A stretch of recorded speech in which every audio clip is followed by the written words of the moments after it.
everyone, Sandy here. This is just a quick video here on my channel to show you how I tea dye papers for the junk journal that we're going to be starting. I'll probably start tomorrow, showing you how to put your pages together for one of our junk journals and the cover.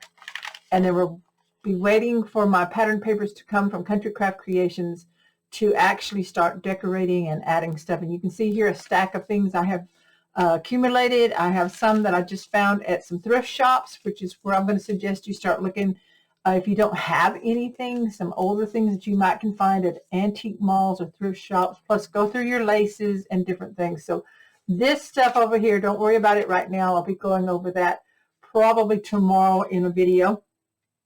I do have some exciting news that I just learned from Country Craft Creations. In the spring, I don't have a date, I don't know anything, I don't know any details, prices, or even what's going to be in it, but I have heard that there will be junk journaling ephemera kits, so that if you don't have a bunch of this other stuff, or you don't have time to go thrifting or antiquing to find things, then you'll be able to find kits for your junk journaling to at least get you started and get you going and giving you ideas. So we're going to have a lot of fun creating this junk journal, but today I want to share with you how to tea dye. Now, I am typically not one who does a lot of dark tea dyeing. Mine are lighter. I have a stack that I did today. It took me about an hour. This is made from regular 8.5 by 11 copy paper, which is what this white one is. So as you can see, this is the white. This is what mine ended up with.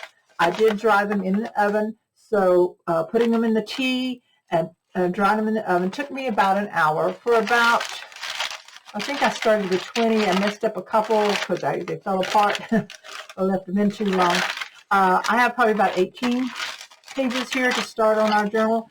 I think we'll be making 2 different types of journals to give you some ideas on how to bind them. They're a little bit different. These are no-sew junk journal bindings. So I just wanted you to show how mine is with it going into the tea dye in the oven. You'll see some little traces of darker areas. And as we're working on this, I will show you, see how it tears a little bit there and has a hole and the wrinkling and the crinkle sound.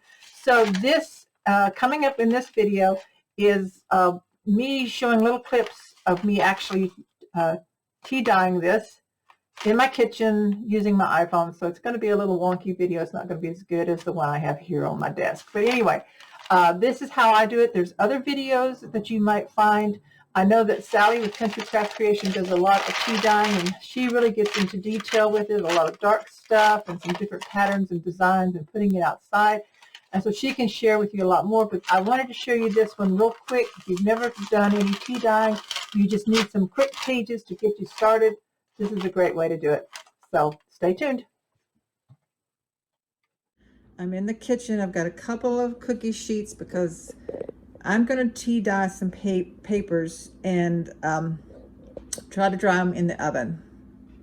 So this is a slow process. It's too cold outside to do it out there, but I probably wouldn't anyway, even if it was summer or springtime, because my cats would just be all over it, so that wouldn't work anyway.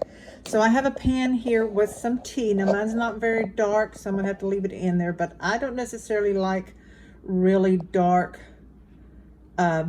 tea-dyed papers. So I have about 20 sheets of paper, and I'm gonna start putting them in. So I'll start on a few and show you that, and then get all of mine done. So go ahead and plan on about 20 sheets. We're not going to use them all in one junk journal, but we'll have them. So we'll see how these turn. As you add each one into your dish of tea, press down on each one so that they're all good and covered in there. But we'll have them 5 at a time.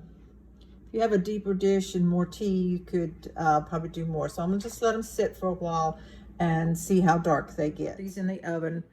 I have it set at 300, and as you can see, mine aren't very dark. I left them in the tea for about 6 minutes. So there's the color. Of course, it's hard to tell because they're wet, and the white. So okay, so I don't do very good hand holding, doing videos with my phone. I'm back here in my craft room with my tea dye papers, and you can see the different ones. Some of them got a little bit darker and have the blotches, and I like how those turned out. Let me turn this other light on so maybe we can see it a little bit better. See that? that's the coloration here. So what I did is I put brewed tea into a glass pan that you saw on my counter. And I put about 5 to 6 pages in at a time. And each time you put one in, you've got to press it down and let the tea get over it, and then you can add another one. So you can do that many at once. And then I let them sit in there about 5 to 6 minutes. You could probably let them sit longer to get a little darker if you wanted to, okay?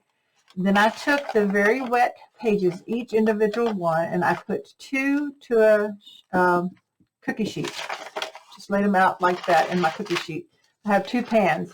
So I was able to dry 4 at a time. I set the oven to 300 degrees, and then I put both pans in on 2 different racks, and then I left them in there about 5 to 6 minutes, and they dry and wrinkle up on their own. So some of them curled up, and then you can press them down with your cookbook or something and get them flatter. So, yeah, I like how they turned out. What they were going to do is, on one of our books, is fold them in half, so you can see the darkness along the edges with their age. And we'll do some more aging to them. We may use some ink and some different things. But anyway, tomorrow we're going to start on making our cover. We're going to make one with a file folder, 2 letter-size file folders, and these tea-dyed papers. We're not going to use all of them, but I have about 18 here, I think, to start with. So check back tomorrow. If you haven't already subscribed to my channel, please do so. Click the bell. That way you'll receive a notification when the video is uploaded. Check out countrycraftcreations.com. I am going to be using pattern paper as well as some findings, elements that I have been holding or saving in shopping, thrift shopping at your thrift stores for some old books, letters, bits of ribbon, fabric, handkerchiefs, anything like vintage that you like. You want to pick out things that you like. Go to your own stash. Maybe you've been saving envelopes and things like that. So we're going to be doing that next week, the decorating part. But tomorrow we're going to make the pages and our cover of our junk journal, and we're going to bind it together. So check back. So always check for your supplies, your adhesives, and pattern paper that you might want to use in your junk journal at countrycraftcreations.com. And remember, in the spring, to start watching for the junk journal ephemera kits. I don't know what they'll be called, but it's real exciting that she'll be offering that to help you along with your journey into junk journaling. Thanks, everybody. Bye-bye.